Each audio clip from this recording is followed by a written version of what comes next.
माझं नाव संदीप. माझं BA पर्यंत शिक्षण पूर्ण झालं आणि तिथून पुढे लागेल ते मी काम आणि मजुरी काम करू लागलो होतो. माझ्या घरामध्ये मी, माझी आई, भाऊ आणि वहिनी असं कुटुंब आहे. आमचं घर अगदी लहानच आहे. बाजूच्या खोलीमध्ये दादा आणि वहिनी राहतात आणि त्याच्या शेजारच्या खोलीमध्ये मी आणि माझी आई असतो. समोरच किचन आहे, पण सगळे आम्ही जेवायला सोबतच असतो. भाऊ माझा गावातल्याच एका साखर कारखान्यामध्ये कामाला आहे, तर वहिनी अंगणवाडी सेविका आहे. आई आणि मी घरीच असतो. कधीकधी शेतातलं काम करण्यासाठी मी जातो. आमचे जवळचेच म्हणजे आईचा एक सख्खा भाऊ आहे. त्यावेळेस त्यांच्या मुलाचं लग्न होतं. मी आणि आई लग्नासाठी त्यांच्या घरी गेलो होतो. 2-3 दिवस आधीच मी मामाच्या घरी आईसोबत पोहोचलो होतो.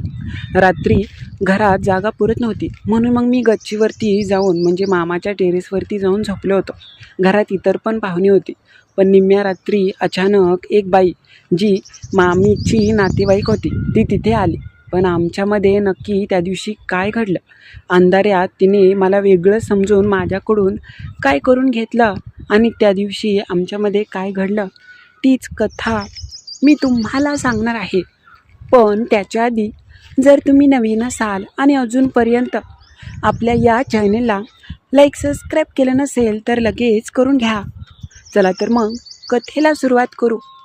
नमस्कार, माझं नाव संदीप. आता मी 26 वर्षांचा. काही वर्षांपूर्वीच माझं BA पर्यंत शिक्षण पूर्ण झालं. आमचं गाव खेडेगाव आहे आणि तसं एवढं पण खेडेगाव नाही, पण गावामध्ये कामधंदा नव्हता. तिथून पुढे काही दिवस मी दूध डेअरीवर काम करू लागलो, कारण की घरची एवढी परिस्थिती नव्हती. नुकतंच 2 वर्षांपूर्वी माझ्या भावाचं लग्न झालं आहे. वहिनी तशा खूपच चांगल्या आहेत. नेहमी मला आपलेपणाने बोलतात. माझी आई थोडीशी वयस्कर आहे. मी 10वीला असताना माझे वडील वारले. तेव्हापासून माझी आई एकटीच आहे. माझा आणि माझ्या भावाचा सांभाळ तिने केला, पण आता थोडंसं तिचं वय झालं असं. घरामध्ये तर मोजकीच माणसं आणि प्रत्येकजण कामात गुंतलेले असायचे. मी सुट्टी दिवशी मित्रांमध्ये बसायचो. माझे मित्र थोडेफार उंडगे आणि टपोरी व्यसनी आहेत, त्यामुळे बाहेरचं काय चाललं आहे हे बरोबर मला माहिती व्हायचं. गावामध्ये नवीन कोणी व्यक्ती बाई आली की लगेच खूप इच्छा व्हायची. तशी माझी कोणी मैत्रीण नव्हती. दिसायला मी धनदाकड धिप्पड होतो. माझ्या सगळ्या मित्रांमध्ये थोडासा अंगाने निबर आणि राखट मी होतो. अगदी 4 लोकांमध्ये पण उठून दिसल असं माझं दणकट शरीर होतं, पण ते काही कामाचं नव्हतं. मला कोणी मैत्रीणसुद्धा नव्हती. माझा मित्र रमेश होता. मी नेहमी त्याच्यासोबत जायचो, कारण की गावातल्या एका बाईसोबत त्याचं चालू होतं. रोज मी त्याच्यासोबत शेतामध्ये जायचो, पण मी बाजूला थांबायचो आणि तो आनंद घेऊन यायचा. माझी पण खूप इच्छा व्हायची. मला पण वाटायचं की माझ्या मित्रासारखं मला पण कोणीतरी असायला पाहिजे, पण एवढं कुठं नशीब होतं. हळूहळू मित्रांसोबत राहून माझी पण इच्छा दाटून येऊ लागली. कधीकधी मी आठवड्या बाजारासाठी घरातून जायचो. त्यावेळेस एखादी सुंदर व्यक्ती जरी दिसली आणि नकळत तिने माझ्याकडे पाहिलं, माझी नजरानजर जर झाली, तर मन अगदी वेड्यासारखं बहरायचं आणि जणू काही मोरपिंकच अंगावर पीस अंगावर फिरवला आहे अशीच भावना होतायची. एकदा झालं असं, माझे सख्खे मामा आहेत, त्यांच्या मुलाचं लग्न होतं. तसे मामा आमच्यापासून खूपच लांब होते. आईचं माहेर खूप लांब होतं आणि लग्न असल्यामुळे त्यांनी घरातल्या सगळ्यांना सांगितलं होतं. भावाचं पण काम आणि वहिनीची पण नोकरी होती, त्यामुळे त्यांना लगेच जमत नव्हतं. त्यामुळे मी आणि आई पुढे जाऊन नंतर ते दोघं लग्ना दिवशी येतील असं ठरलं होतं. मी आणि आईने आधीच तयारी केली होती. मामाने आईसाठी चांगली साडी घे म्हणून माझ्या मोबाईलवरती पैसेसुद्धा पाठवले होते. तिने साडी घेतली आणि मी पण माझ्या पैशांचा ड्रेस घेतला. लग्न 2-3 दिवस होतं, म्हणून आधीच आम्ही निघालो होतो. बसने प्रवास करत मामाच्या घरी आलो. मामाच्या घरी आधीच काही जण नातेवाईक आले होते. माझी आई कुलती एक होती, त्यामुळे तिचे जरा जास्तच लाड होते तिथे. सगळे मला पाहिलं. शेतात काम करून माझा रंग जरा सावळा झाला होता. आधीपेक्षा खूपच काळा पडलो होतो. मामाच्या मुलाच्या लग्नात फुल एन्जॉय करायचा म्हणून मी इथे आलो होतो. मामाचा मुलगा तसा माझ्यावरने थोडासा वयाने अगदी 1 वर्षाने कमीच होता, पण नोकरीला असल्यामुळे त्याने प्रेमविवाहातून लग्न जमवलं होतं. सगळे घरी आले होते. त्याच्यातच एका व्यक्तीकडे माझी नजर गेली. ती मामीच्या नातेवाईकातली होती. खूपच दिसायला सुंदर आणि खूपच तरुण होती. तिच्याकडे पाहून असं वाटत नव्हतं की तिचं लग्न झालंय. दिसायला अगदीच तरुण आणि तजेल होतं. पाहताच माझं मन कासावीस झालं. त्या दिवशी जायला थोडासा उशीर झाला. सकाळी लवकर उठलो आणि घरासमोर रान आहे. रानात मोटर होती आणि तिथे मी अंघोळीला गेलो. तसं बाहेर अंघोळ करायची मला अजिबात लाज वाटत नाही. तिथे बाहेरच्या टाकीवर मी अंघोळीसाठी गेलो आणि त्यावेळेस अचानक माझी नजर तिच्याकडे गेली. ती बाहेरच ब्रश करत उभी होती आणि अधूनमधून मला पाहायची. मी तिला पाहून लाजलो होतो, कारण की एवढंच कोणी असं पाहिल्यावर कोणीसुद्धा अगदी शरमेने मान खाली करे. तिची अगदी नजर टक लावून माझ्याकडे होती. मी पाहिलं आणि ती पाहतच होती. नंतर मला समजलं तिचं नाव सुगंध आहे. ती तिच्या छोट्या मुलीसोबत इकडे आली आहे. असंच घरातल्या वातावरणात मी मिसळून गेलो आणि सगळ्यांसोबत अगदी दंगून गेलो होतो. दुपारच्या वेळेस घरातले सगळे झोपले होते. काहीजण लग्नाच्या इतर कार्यक्रमात तयारीत होते. त्यावेळेस मी मात्र रूममध्ये आराम करत होतो. रात्री व्यवस्थित झोप झाली नव्हती, त्यामुळे माझा डोळा चांगलाच आता लागला होता. अगदी माझ्या डोळ्यावर झोप होती. त्यावेळेस ती अचानक कधी शेजारी आली ते समजलंच नाही. त्यावेळेस बोलता बोलता ती मला म्हणाली, "काय हो, तुम्ही कोण? म्हणजे जवळचे नातेवाईक?" त्यावेळेस मी म्हटलं की ते माझ्या मामाचा मुलगा आहे, तो ज्याचं लगीन आहे. तुम्ही कोण? त्यावेळेस ती सांगू लागली की मी तुमच्या मामीची जवळची नातेवाईक आहे, म्हणजे त्यांची मेहुणी. मी म्हटलं, "होय, तुम्ही कुठे असता?" त्यावेळेस ती म्हटली की मी शहराकडे असते. माझे मालक तिकडे नोकरीला आहेत आणि मी तिकडेच असते. आता घरातलं लग्न आहे म्हणून आले. त्यावेळेस बोलता बोलता ती मला म्हणाली, "तुम्ही काय काम करता?" मी म्हटलं की काही काम नाही, पण लागेल तिथे मी काम करतो. ती म्हटली, "होय." असंच आम्ही बोलत होतो. त्याच वेळेस मामी आल्या आणि मामी त्यांना घेऊन गेल्या. त्यावेळेस मामी वेगळ्याच नजरेने माझ्याकडे पाहत होत्या. मामी तसं मला जास्त पसंत करत नव्हत्या, कारण की मामीला मी त्यांच्या घरी आलेलो एवढं आवडत नव्हतं, हे मला आजकाल समजू लागलं होतं.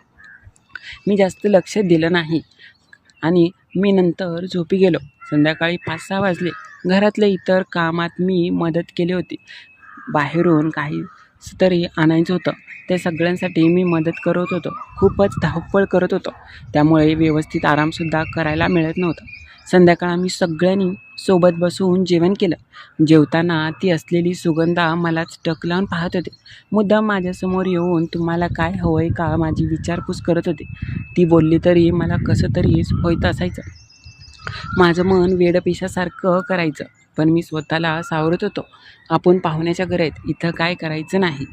संध्याकाळी सगळे मस्त निवांत होते. लग्न 2 दिवसावरतीच आलं होतं. अजून पाहुणे येतच होते, म्हणून मग मी निवांत मोबाईल पाहत घराच्या बाहेर बसलो होतो. त्यावेळेस ती फोनवर कोणाला तरी बोलत होती. बोलता बोलता माझ्याजवळ आली आणि म्हटली, "काय हो संदीप, काय करताय?" मी म्हटलं, "काय नाही, चालू आहे." त्यावेळेस ती म्हटली, "का हो, मैत्रिणीला बोलताय का?" मी म्हटलं, "नाही नाही, तसं नाही का." "का, तुम्हाला गर्लफ्रेंड नाही का?" असं तिने मला विचारलं. ती थोडीशी खोडसाळच होती आणि बोलण्याच्या बाबतीत थोडीशी वेगळीच होती. अगदी बेधडकपणे बोलायची, जे मनात येईल ते. मी म्हटलं, "नाही कोण तशी गर्लफ्रेंड." त्यावेळेस मी म्हटलं, "तुम्ही कोणाला बोलत होता?" त्यावेळेस ती म्हटली की मालकाला. त्यांना तर मी इकडे आले आणि 1 दिवससुद्धा दम निघत नाही. आता 2-3 दिवसाचा आज तर प्रश्न आहे, पण फोनवरती चालू होतात, असं ती मला म्हटली आणि मी आश्चर्यचकित झालो. ती म्हटली की त्यांना अजिबात घरी एकट्याला करमत नाही. मी असले की वेड्यासारखंच करतात. पण तिच्या बोलण्यातला तो अगदी चावटपणा मी लगेच ओळखला आणि हेरला. मी थोडीसं हसलो आणि ती पण थोडीशी गालातल्या गालात हसली. आम्हाला जे काही बोलायचं होतं ते एका शब्दामध्ये समजलं. त्यावेळेस अचानक तिला मामीने हाक मारली. मामी तर तिला मला बोलूनच देत नव्हती. का मात्र ते मला माहिती नव्हतं. पण आता मी ठरवलं होतं की हिच्यासोबत आनंद घ्यायचा म्हणजेच घ्यायचा. संध्याकाळची वेळ होती. सगळेजण अगदी हॉलमध्ये जिथे जागा मिळेल तिथे अगदी झोपण्यासाठी जागा शोधत होते. मी म्हटलं की मी मात्र गच्चीवर जातो एकटा निवांत. त्यावेळेस माझी आई नकोच म्हणत होती एकट्याला कशाला. त्यावेळेस मी म्हटलं आता मला काय सवय आहे एकटं झोपायची, म्हणून जाऊन झोपतो. मी असं म्हणताच बाजूला असलेली सुगंधा अचानक चमकत्या नजरेने तिने माझ्याकडे पाहिलं. तिने बरोबर ओळखलं होतं की मी आज वरती एकटाच आहे. तिथून वरती आलं. थोडा वेळ तिची वाट पाहिली, मात्र ती येईल का नाही हे पण प्रश्नचिन्हच होता. मला वाटलं नव्हतं की ती येईल, पण हळूहळू मला गाढ झोप लागली. थोड्या वेळाने अचानक माझी झोप मोड झाली. त्यावेळेस मी पाहिलं की कोणीतरी आलेलं आहे. दरवाजा गच्चीचा उघडलेला थोडासा आवाज झाला होता. माझी क्षणात झोप मोड झाली. मोबाईल माझ्या असलेल्या पोटावर होता, तो मी बाजूला ठेवला. आता संध्याकाळ निम्मी रात्र झाली होती. मी थोडासा सुरुवातीला घाबरलोच, मात्र दिसलं की ती सुगंधाच होती. गाऊनवर मात्र कमालीचे दिसायचे. ती येऊन माझ्या शेजारी बसली आणि म्हटली, काय हो, झोप लाग नाही का? मी म्हटलं की लाग नाही. ती म्हटली का? मी म्हटलं की तुम्हीच दिसताय डोळ्यासमोर. ती पाहून मला लाजली आणि म्हटली की मला पण तसंच झालं आहे. कधी एकदा तुम्हाला भेटायला येते असंच झालं होतं. त्यावेळेस मी म्हटलं, का हो, मी आवडलो का? ती म्हटली, खूपच आवडला तुम्ही. सकाळीच तसं माझ्या मनात बसलं. ज्यावेळेस बाहेर अंघोळीला गेला होता त्याच वेळेस वाटत होतं की बाई गं, तुमच्याकडून आनंद घ्यावा. आता मात्र मला समजलं होतं की खूप दिवसांची माझी इच्छा पूर्ण होणार. आजपर्यंत मी ज्या गोष्टीची वाट पाहत होतो ती गोष्ट आली, म्हणजे कोणीतरी मैत्रीण मला भेटायला. आता मी चांगलाच आनंद घेणार आहे. त्यावेळेस मी म्हटलं, मग या करूयात का सुरुवात? ती म्हटली, हो, कोणी बघायच्या आधी. मी म्हटलं, तुम्हाला कोणी बघितलं नाही ना इकडे वरती यायला? ती म्हटली, कोणीसुद्धा बघितलं नाही. बाई गं, आज तुमच्याकडून माझं मन शांत करून घ्यायचं. मी म्हटलं, हो. मी जवळच घेतलं.